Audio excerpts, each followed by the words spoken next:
Michael Carter adjusted the worn baseball cap, pulling it low over his eyes as he pushed open the door to Carter's diner. The familiar bell chimed above his head, but not a single employee glanced his way. Perfect, his disguise was working. Faded jeans, an old flannel shirt, and 3 days' worth of stubble. For 15 years, he had owned this place, building it from a struggling greasy spoon into a beloved local institution with 4 locations across the city. Yet, he rarely visited anymore.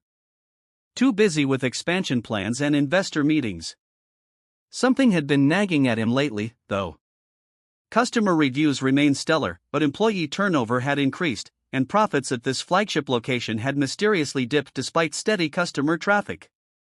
"Table for one?" asked the waitress without looking up from her notepad.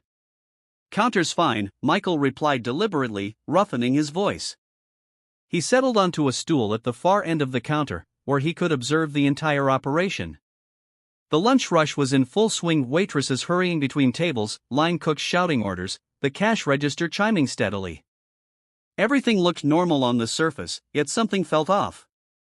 That's when he first noticed Henry. The elderly dishwasher moved with a careful deliberation that contrasted sharply with the frantic pace around him. While others rushed, Henry methodically stacked plates, his gnarled hands working with surprising precision. He was rail thin, with a shock of white hair, probably in his mid-70s, yet his eyes remained alert and observant beneath bushy eyebrows. "What can I get you?" A young cashier, her name tag read Megan, finally acknowledged Michael's presence. "Turkey Club and coffee," Michael said, sliding a 20 across the counter. As Megan rang up his order, he nodded toward Henry. "He been here long?" "Forever," Megan rolled her eyes. "Should have retired years ago, if you ask me." Michael watched Henry over the rim of his coffee cup for the next hour. The old man never stopped moving, never complained, even when a bus carelessly dumped a tray of dishes into his station, splashing dirty water onto his already soaked apron. Michael noticed how customers greeted him by name when they passed the dish window and how Henry always had a kind word or smile in return. Just before the end of lunch service, Michael witnessed something curious. A young woman with 2 small children finished her meal and approached the register. As she opened her wallet, her face fell. She whispered something to Megan, who immediately frowned and called over another cashier, Troy, according to his name tag. They spoke in hushed, annoyed tones while the young mother grew increasingly embarrassed. Her children sensed her distress. Henry, who had been wiping down the dish station, looked over without hesitation. He dried his hands and shuffled to the register. Michael couldn't hear what was said, but he watched as Henry discreetly slipped some bills from his pocket to Megan. The mother's relief was visible as she gathered her children and left, thanking Henry profusely. "That's the 3rd time this week," Troy muttered to Megan loud enough for Michael to hear. "Old fool's gonna go broke saving strays," Megan snickered. "As if he isn't broke already. But he sleeps in that junker car of his." Michael's hands tightened around his coffee cup.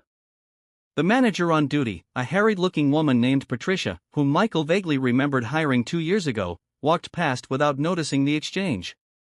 Over the next few hours, Michael observed more. Henry stayed well past what should have been the end of his shift, meticulously cleaning areas others had neglected. Twice more, Michael saw him quietly cover for customers who came up short, once for a teenager whose card was declined, and again for an elderly man who seemed confused about prices. Why does he do that? Michael asked a regular seated next to him, nodding toward Henry. The man, Ron, Michael learned, had been coming to the diner for decades. Henry? He's good people. Lost his wife about 5 years back. Cancer wiped out their savings. He won't take charity, though. Proud man. So he works, even though his arthritis is getting worse. Ron shook his head. Breaks my heart when I hear some of these kids talk about him. They don't make 'em like Henry anymore.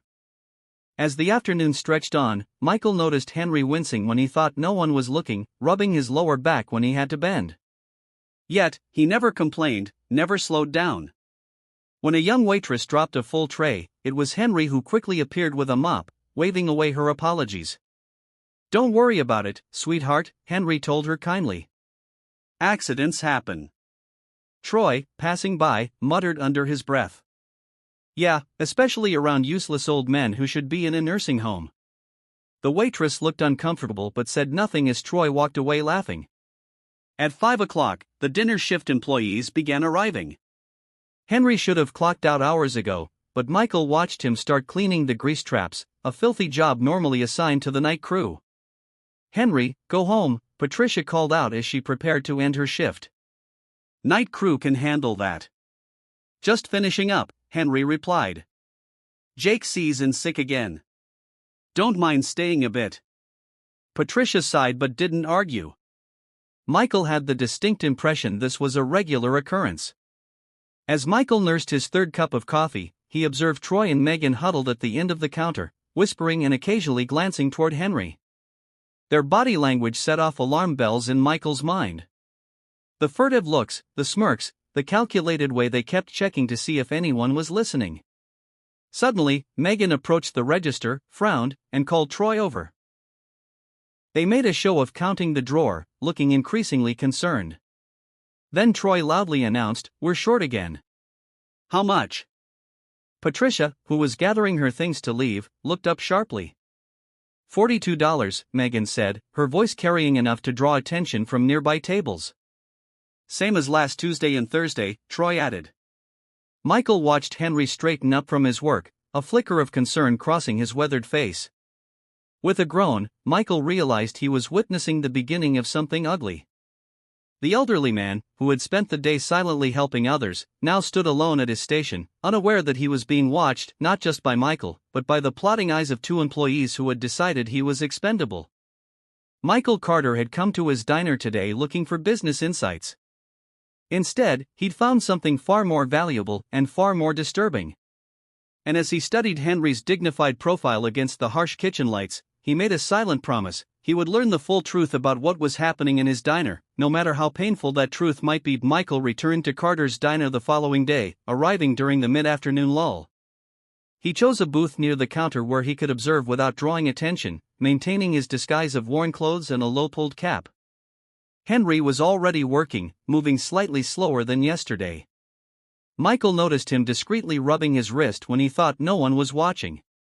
Megan and Troy were also on shift, their heads bent together at the register whenever business slowed.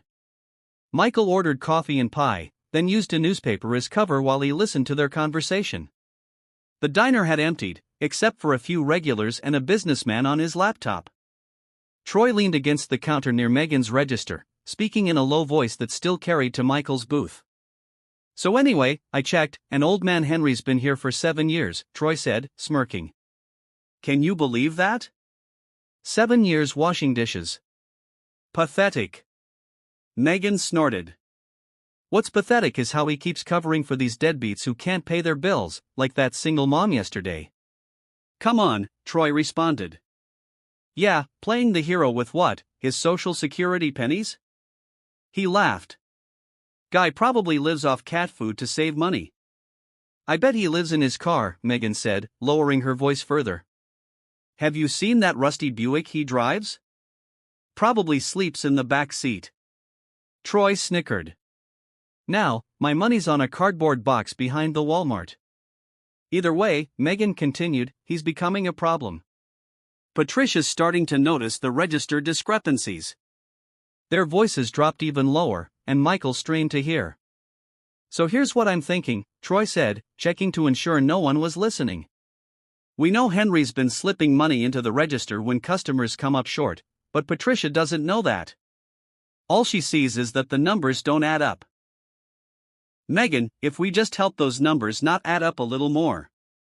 "Exactly," Megan replied with understanding. "And then make sure she catches him near the register at the wrong time. She'll think he's been stealing." Michael felt a cold weight settle in his chest. They weren't just mocking an elderly man, they were actively plotting to frame him. But why? Michael wanted to shout. Instead, he turned a page of his newspaper, listening for their answer. "Because," Troy explained, "I've got a cousin who needs a job. Young guy. Twice as fast as Grandpa over there. If Henry's gone, I can bring him in, and we split the referral bonus. Plus," Megan added, "I'm sick of watching him shuffle around like some charity case. It's depressing, and the way customers fawn all over him. "Oh, Henry, you're so kind." "Oh, Henry, you're such a saint." Makes me want to puke. Tomorrow, Troy decided, Patricia is doing inventory, so she'll be extra focused on the numbers. We'll make sure they don't add up and make sure Henry's the only explanation. The pair sealed their plan with a fist bump before separating as a family entered the diner. Michael sat frozen, coffee growing cold before him, fury and disappointment warring in his chest. For the rest of the afternoon, Michael observed Henry. The old man moved with purpose despite his obvious pain, taking extra care with each task. When a waitress dropped plates, Henry quickly helped clean up, shielding her from the manager's irritation. When the coffee machine backed up, Henry stayed late to fix it properly. And true to what Michael had witnessed yesterday, when a teenager's card was declined, Henry quietly slipped Megan some cash when he thought no one was looking. "Why do you let that kid slide?" Michael overheard Troy ask Henry afterward. Henry shrugged, his voice soft but firm. "His mother lost her job last month. The boy's too proud to take charity, but I know he's hungry sometimes. A meal makes all the difference." Troy rolled his eyes the moment Henry turned away, making a mocking gesture to Megan. As closing time approached, Michael paid his bill and left, but he didn't go far. He parked across the street and waited in his sedan. When Henry finally emerged almost an hour after his shift should have ended, Michael followed at a discreet distance. Henry's ancient Buick coughed to life, and he drove slowly through town, past the residential neighborhoods and toward the outskirts where the diner was located. But instead of continuing on, Henry turned onto a dirt access road behind the commercial properties. Michael followed, keeping his headlights off as he navigated the rough path. The Buick stopped behind a cluster of trees that partially obscured the back lot of Carter's Diner.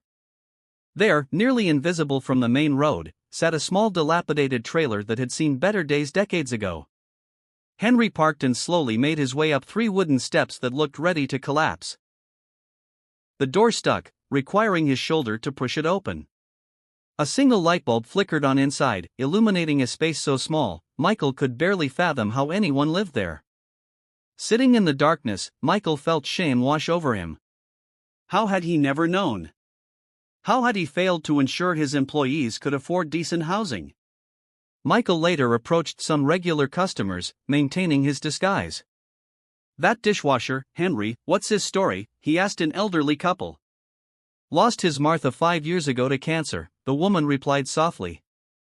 "They had to sell everything to pay the medical bills.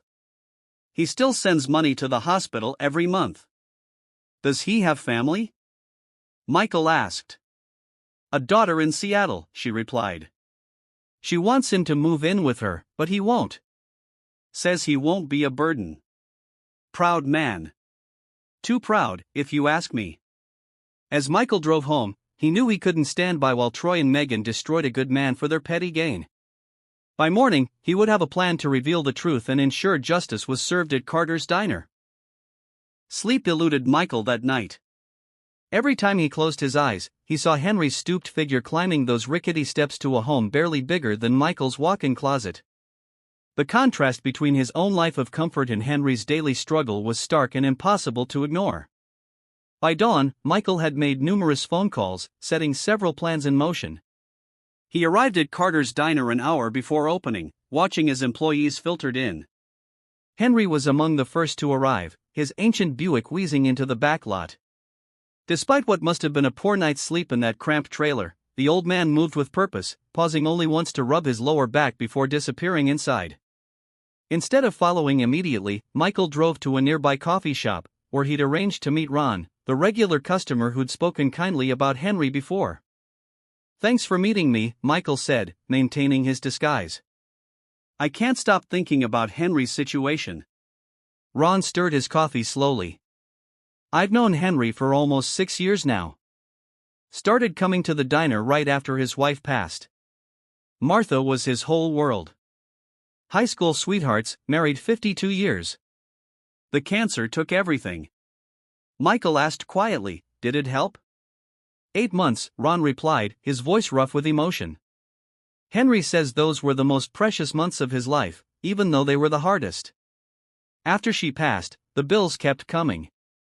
Henry refused to declare bankruptcy. Said a debt was a debt, and he'd pay every penny.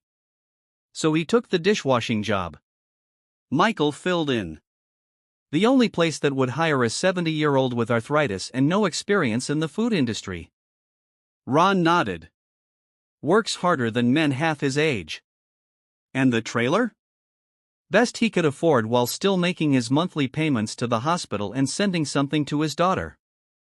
Does she know how bad it is? Michael asked. Ron shook his head. No idea. Henry makes sure of that. Sends her pictures taken inside the diner, tells her business is good. She thinks he's a manager. Each new detail was like a physical blow to Michael. He built his business on the principle that Carter's Diner would be different. A place where both customers and staff were treated like family. Hearing such cruelty from his own staff made his stomach turn. I don't know where he's going to go, Ron said softly. The trailer park where he lives is being sold to developers. Residents have 60 days to find new places. Rental prices in this town are through the roof. His daughter's been calling more often, begging him to move to Seattle. He still refuses. Why? Michael asked. They're his family now, Ron said simply. The people at the diner. Those people he helps. He says it gives him purpose, being able to help others, even when he has so little himself. After thanking Ron, Michael headed to the diner. The morning rush was in full swing, and he slipped into the same booth as yesterday. His attention was fixed on the interactions playing out before him. Henry worked steadily at the dish station, occasionally emerging to bus tables when the rush became overwhelming.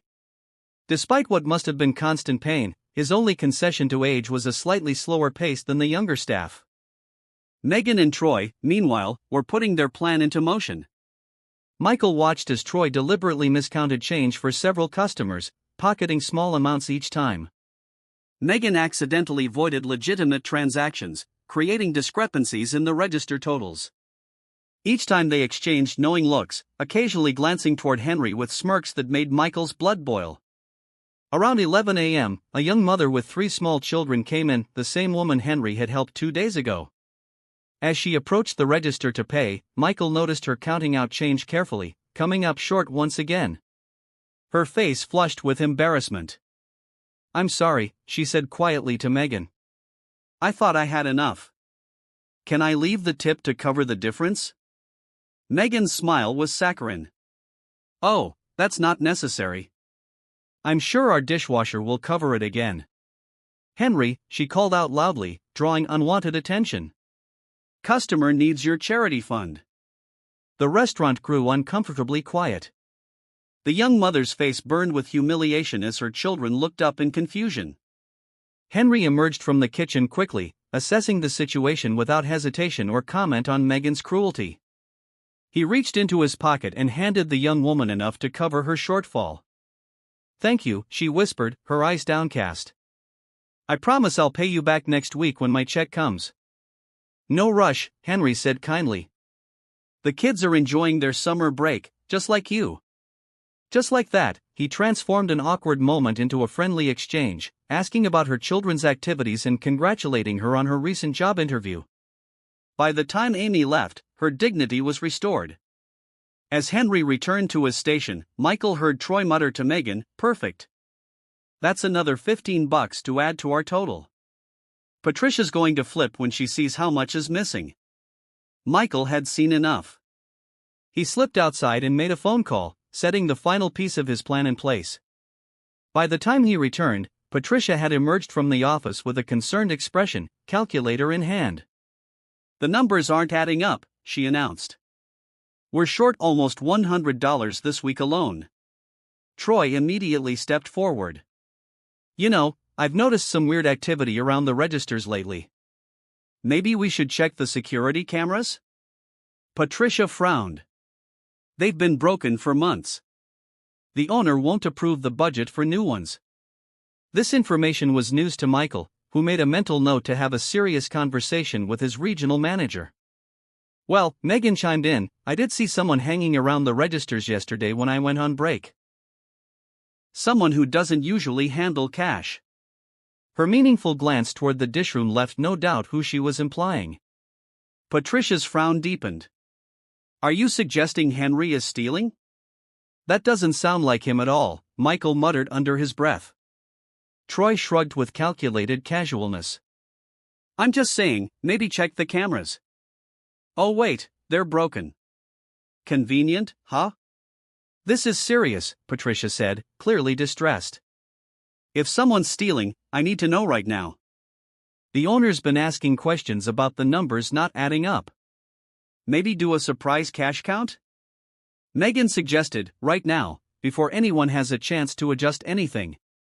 Patricia nodded grimly and began counting the drawer with Troy and Megan hovering nearby. Michael could see from their expressions the moment Patricia discovered the shortage they had engineered. $37 missing, Patricia announced, her face pale. That's over $100 this week alone. I have to take action. Michael watched as she straightened her shoulders and marched toward the dishroom, where Henry was working, unaware of what was about to happen. Troy and Megan followed, barely concealing their triumphant expressions. Henry! Patricia called. Can I speak with you for a moment? The elderly man looked up, confusion crossing his face as he noticed the serious expressions of the three staff members. Of course, Henry said. Is something wrong?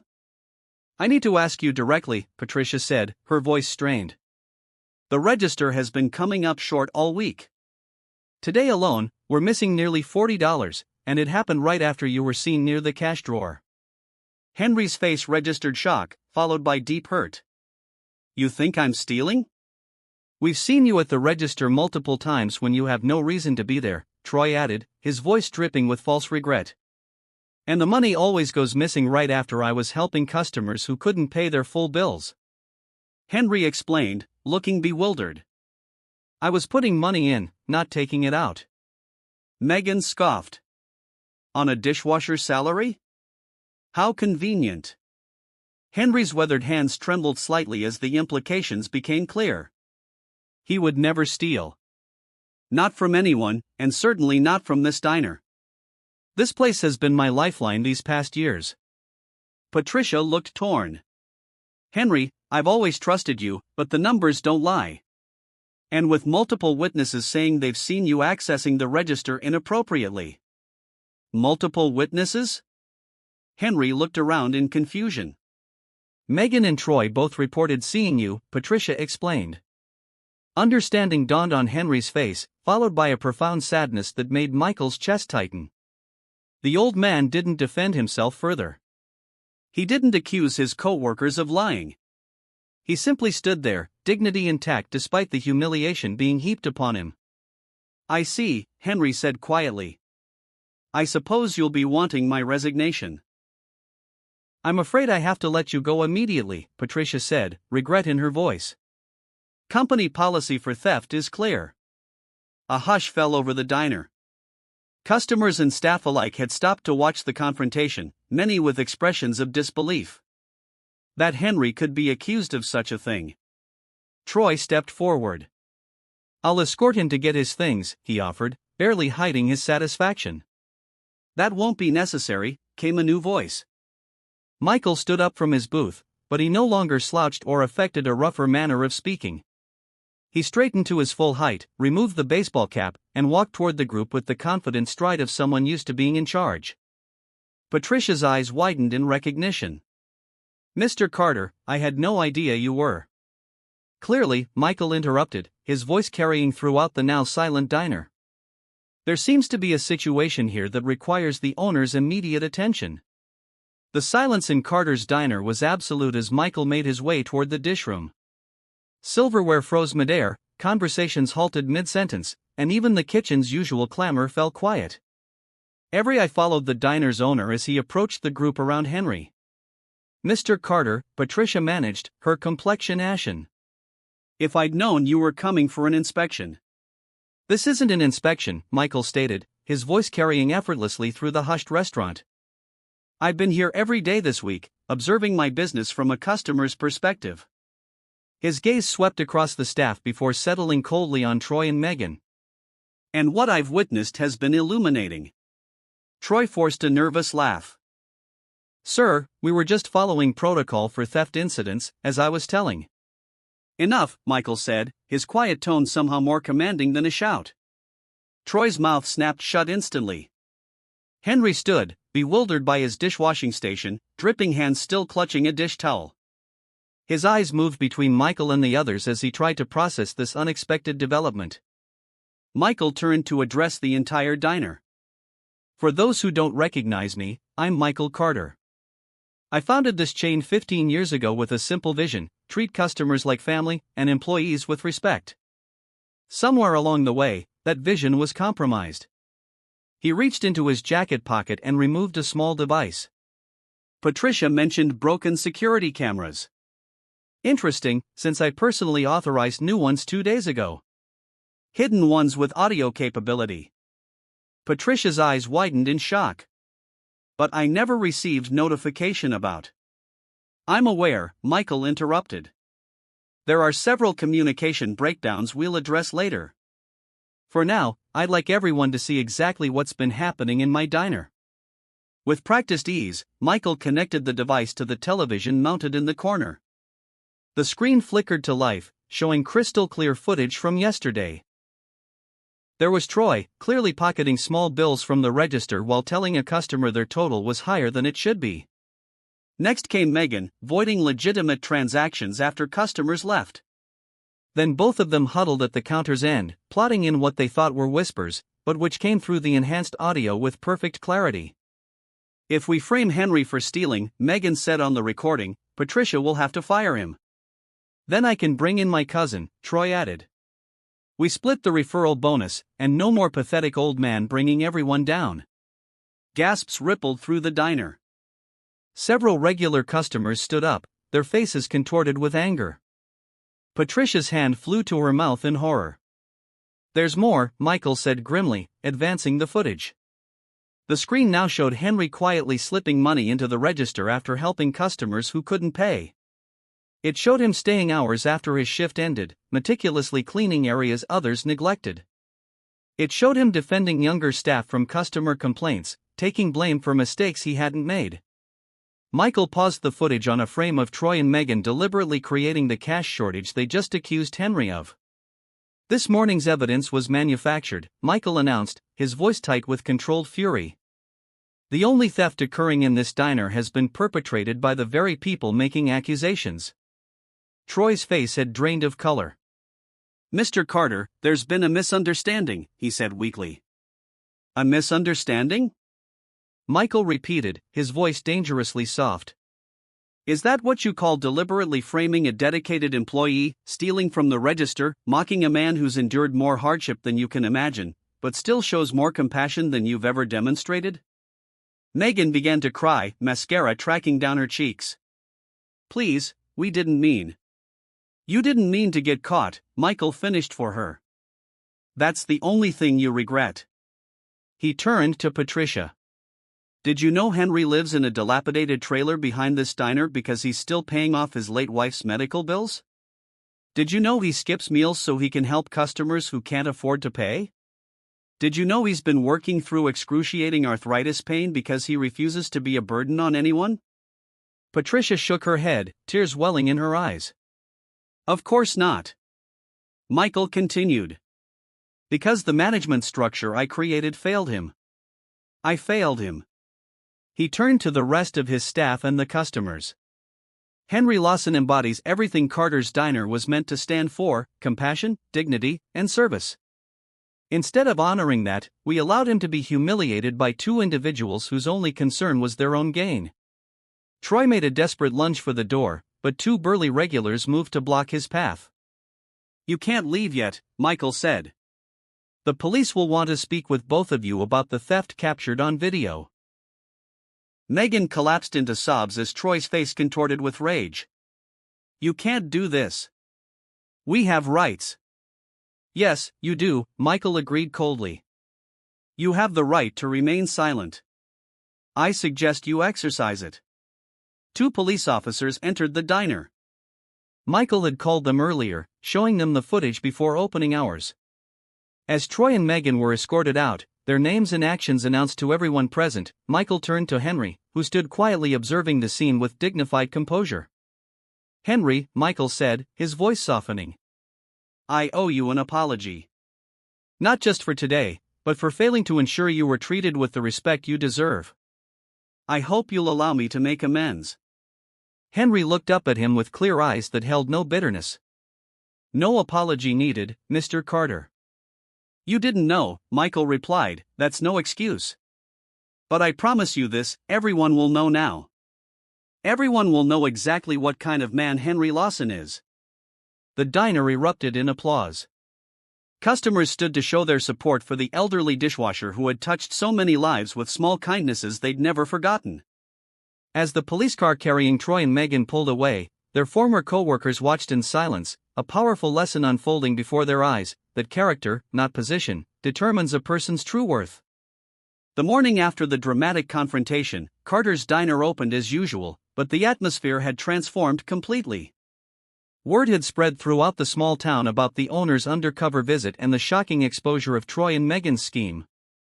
Curious customers filled every booth and counter seat, but they weren't just there for the gossip. They had come to show support for Henry. Michael arrived early, dressed in a simple button-down shirt rather than his usual business attire. He wanted to make it clear that things would be different from now on, that he wasn't just an absentee owner but a present and engaged leader. Henry arrived precisely on time, as always, looking slightly uncomfortable with all the attention. Customers greeted him by name, offering smiles and words of encouragement. The elderly man nodded politely to each person, clearly overwhelmed by the outpouring of support. "Henry," Michael called, gesturing toward his office. "Could I speak with you for a moment?" The diner fell quiet as Henry made his way across the room. Everyone knew this conversation would determine his future. Inside the small office, Michael gestured for Henry to take a seat.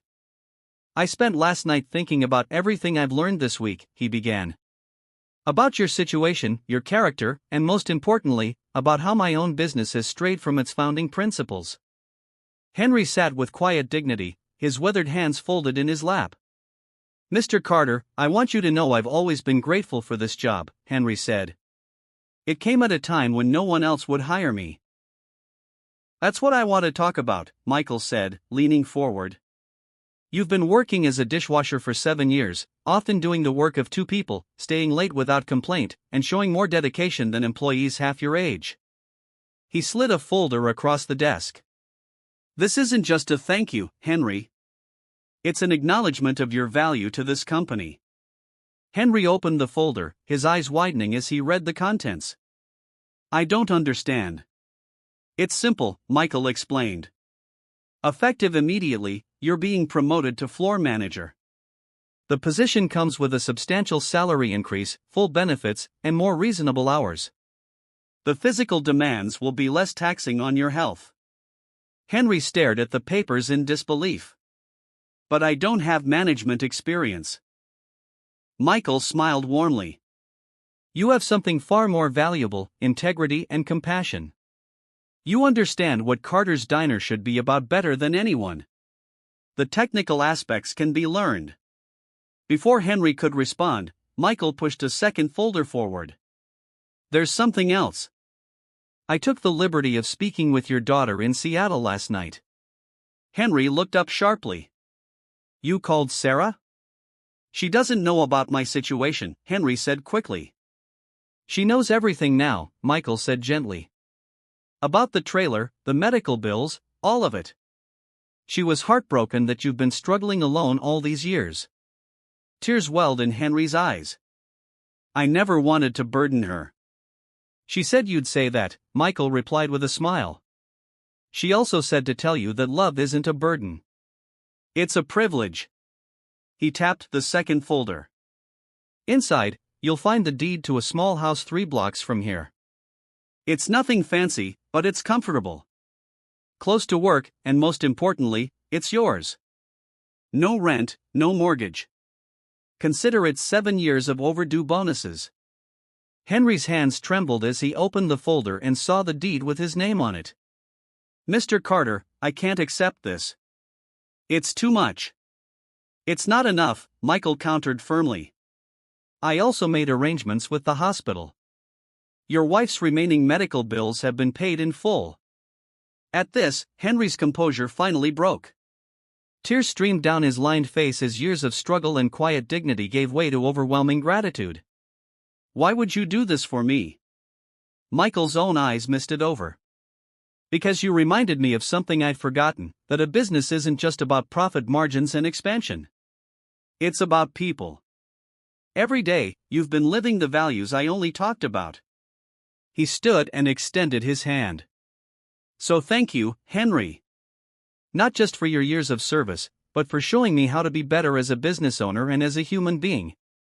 When they emerged from the office, the entire diner burst into applause. Customers stood to show their support for Henry on his promotion. Patricia stood near the counter, her eyes red from crying, but her smile was genuine. The staff gathered around, eager to congratulate Henry on his new role. There's one more thing, Michael announced to the crowded diner. Starting today, Carter's Diner is implementing a new company-wide policy. All employees will receive living wages, comprehensive benefits, and emergency assistance when needed. No one who works for this company should ever have to choose between paying bills and helping others. The customers cheered as Henry stood beside Michael, still dazed by the turn his life had taken.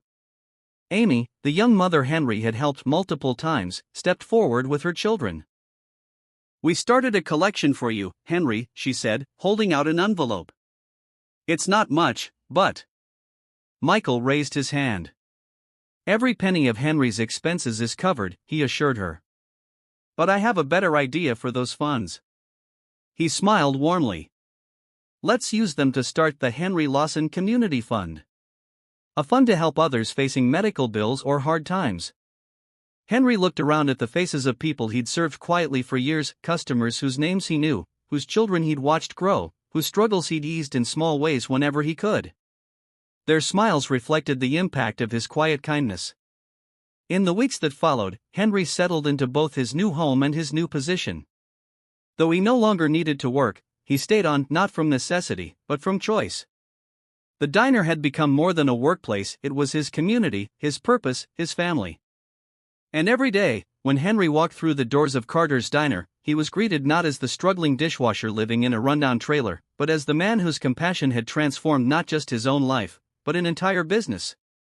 The community had served Michael's promise, remaining hands-on in his business, and the changes he implemented spread across all his locations, creating a company culture where kindness was valued as highly as profit. As for Troy and Megan, their names became cautionary tales in the industry, a reminder that character matters more than cleverness, and that true worth isn't measured by what you take, but by what you give when you think no one is watching.